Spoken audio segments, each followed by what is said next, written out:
You've got some potentially huge news that might just put some cash back in your pocket, guys. We're talking about a recent and incredibly important federal court case decision of Terry Kwong versus the United States. I mean, if you were hit with IRS penalties or interest during the COVID-19 pandemic, you'll definitely want to stick around. I'm going to break down the findings and what you need to do right now to possibly get a refund, abatement back from the IRS. And the big takeaway is this.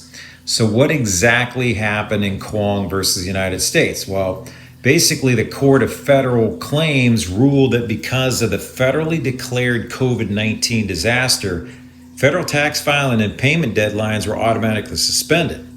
So the magic window that you need to remember is this: January 20th, 2020 through July 10th, 2023. And according to this ruling, the IRS should have considered tax payments during this 3.5-year period as late until after the disaster period officially ended on July 10th, 2023. But they didn't. So what does this affect? So if you're wondering whether this applies to you, here are the main types of penalties and interest that fall under this ruling. So you've got failure to file penalties, and you got failure to pay penalties, estimated tax payments, underpayment of interest. So that's including interest that might have started accruing earlier than it should have. So if you, your business, or an estate paid any of these between January 2020 and July 2023, you might be eligible to get that money back. Now there is a catch, because there's always a catch, right? The IRS the government, I should say, has already appealed the decision. This means that a higher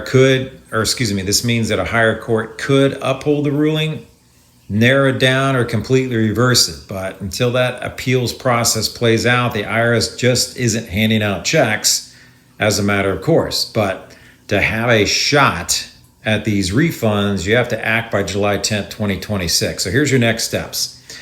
Review all your past filings. Go to irs.gov. You can get your IRS transcript records there for 2020 to 2023 window. See if you were hit with any of these specific payments or interest.